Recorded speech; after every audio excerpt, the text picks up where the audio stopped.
What's going on, guys? JPB Duel here. Hope you guys are enjoying your Friday. And for today's matchup, we have an Adventures Pranks versus a DDD with me as the prankster going first. Now, this video is a little bit different. I am showing you guys a replay of my DC Cup. This was a D level 19, so my opponent was a Diamond 1 player. But what's interesting about this replay is that I'll show you guys how to play through Ash Blossom using Instant Fusion and another named Frank's Monster card in your hand that you have not activated the effect of in the graveyard. So right here, as you guys saw, my opponent's Ash Blossom resolved and my first graveyard activation got negated. Usually this means it's pretty much the end of your combo, you set down card, you pass your turn, but in this scenario, I had a way to get full Butler combo. For this to happen, you need to have Instant Fusion and a named Prank's Monster card that you have not activated the effect of in the graveyard. So let's get right into it. You activate your Instant Fusion, go into your Weather Washer. You do not go into your Rocket Ride, you'll need it for the later part of the combo. Then using the Meowmoo plus the Weather Washer, you go into your Doodle-Doo. With this Doodle-Doo, you search for Pandemonium. The Pandemonium will go into your Rocket Ride using your Doodle-Doo plus a monster card in your hand. Activate the Fancies, which was in my case Fancies, and I'll special out a copy of Dropsies after sending a card in the graveyard, which was the Pranks. I already had the Pandemonium in my graveyard, so I chose to send Pranks. Then we activate Rocket Ride. Target the Doodle-Doo plus whatever monster you have in the graveyard, put it on the field. Using the Dropsies plus the monster, you go into another copy of Doodle-Doo, or you can just go into Bow Wow Bark at this point. If you do not have a card in your hand you can banish, or if you don't want to banish any cards from your hand. What I'm doing right now is basically just a combo extension because I have two copies of Dark Rule No More in my hand. So I want to banish one, hoping to draw into a combo extension or maybe a hand trap to hand trap my opponent with.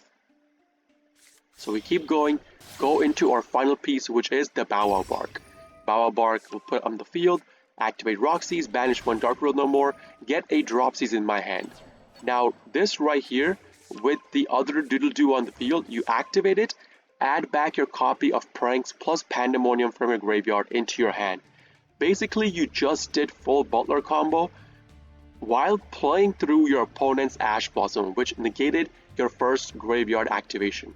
So this is the reason why I tell you guys, run Instant Fusion. It is a great combo extension and could allow you to make so many complex plays. It's insane. So we activate Pranks, set down our Pandemonium, end our turn, activate Pranks, recycle 3, you guys know the drill with the Prank-Its combo. Draw into my Evenly Matched. And yes, this is a different deck list that I run in, I believe, DC Cup. I'm running this deck list in my ranked matches as well. I'm trying out different things because I lose coin tosses way too often. So I try to run go second cards, which basically allow me to clear my opponent's field, which are the Dark Ruler No More and the Evenly Matched. So opponent's draw phase, we activate our Bow Wow, it goes through. That means we have our full Butler combo playing past our opponent's Ash Blossom. Now, my opponent is playing DDD with the Savant. You guys know it's gonna happen. So with this, I was kind of skeptical in going into my Butler instantly, but once I see him going into his Fusion monster, I know I have to put my Butler on the field. Because if he tries, the Fusion monster he would go for would negate a spell trap card on the field. So I had to use my Pandemonium right at this point. So you guys see right there, the High Genghis, it says, once per turn, if a spell trap card or its effect is activated, you can negate the activation. If I had let this card come on the field, that means my Pandemonium would have been useless. I had to go into my Pandemonium into Butler before this card came on the field. Now in hindsight, I probably should have popped my opponent's field right here, right now. But as you guys know, DDD players have way too many ways to special monsters. They have way too many ways to push past, card destruction effect, board destruction effects. They could easily push past hand traps, easily push past nibs. So I was trying to save my Butler for something more important. But right here, my opponent shows me he's going towards a Zeus play. If he goes into Zeus, that means my whole board would have been wiped. I could not have been able to do anything afterwards. So I use my first Butler's pop his field, which he negates the pop of the 7 Sins by removing one material.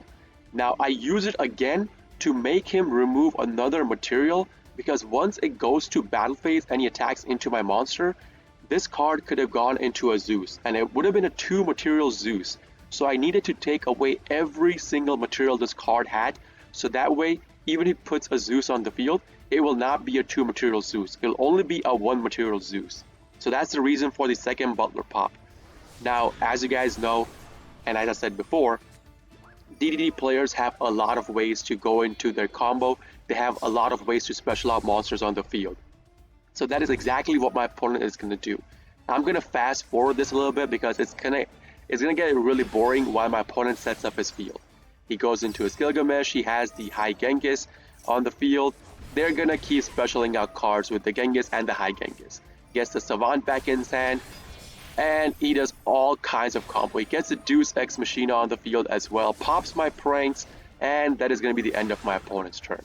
So at the end of the board, my opponent had the Gilgamesh, the Deus Ex Machina, which is basically a monster negate once per chain. He had the Genghis, and he had the other Genghis. Like, they're both High King games. We had other Genghis as well. So how can I push past this field with just the cards I have on the field, plus a face down set my opponent had? Drew into a Maxi. What a nice draw, right? Basically a useless draw at this point. So I put my drop season face up attack. This is not a misplay. And then I Dark Ruler no more his entire field. Go into battle phase, kill off my drop seas, and evenly match my opponent.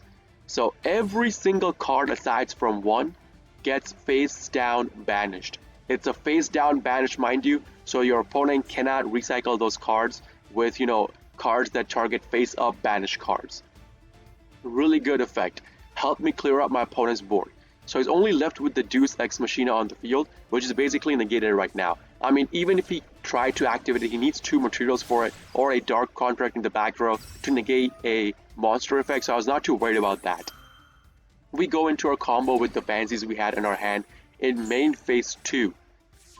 And since I Dark Ruler no more to my opponent, that means my Lamses effect will not go through, which basically means even if I try to activate Lamses, he's not going to get the burn on the opponent. So, since I cannot burn my opponent, that means I cannot special a card on the field. So, I mean, I knew that was going to happen, but I still did it anyways because I wanted to get my cards in my hand. I had the Maxi in my hand, so I was thinking if he wants to go into his combo, I would still be okay. I don't think he can go for the OTK next turn. That's the reason why I did it that way. And with the Prankus Pranks recycle, I was hoping to draw into a Prank Kids monster. That way I would have been able to use Pandemonium, go into Weather Washer to put 2 more monsters on the field immune to destruction through battle that turn. Did not happen, but that's okay. My opponent pops my Pandemonium. I'm okay with that as well. And since he's trying to get a card on the field, I instantly Maxi him. And I Artifact Lancia him as well, so that way he cannot banish any more cards. This was an insane top deck, by the way. The one card I draw off of Maxi turned out to be Ash Blossom, and the card he wanted to put on the field was the Savant. Savant basically acts as a gateway for them to go into the combo extension afterwards. So I Ash Blossom the Savant. Extremely good top deck. Negates the Savant. My opponent goes into battle phase, whacks me in the face for a 3k, and then just ends his turn afterwards. I was okay with this as well. I had a combo starter card in my hand. I even drew into a Griffin. This means as long as I get my Butler back, I can go into Predaplant, put my Butler on the field again through Thunder Dragon Fusion. So I start doing my combo. We go into our Predaplant instantly. Why? Because I was thinking maybe what if he had a nib in his hand? If I do a combo, any nibs in the, what can I do afterwards? So I go into my Butler, go into battle phase, kill off the Savant, and what do you know? This dude had a nib in his hand. So I could not play around nib, sadly. He gives me a big boy token though. He gives me an 8.5k attack token, and he has no cards in his hand whatsoever, and I believe he has no graveyard activations left as well. So, if he does not draw into a combo starter card, or if he does not draw into something that helps him go into his combo, we pretty much win the game next turn itself. Extremely long, grindy matchup. I hope you guys are still with me at this point. With the Pranks Kids Recycle, I do another top deck, which is the Rite of Erismeal. Now this right allows me to bounce a card from my opponent's side. because I will be able to go into my token, search for the Draco back, and bounce one card. Obviously, the card we will bounce will not be the Nib. It has to be the other face down side card, because I was worried that would be Ash Blossom, and Ash Blossom has 1.8k defense.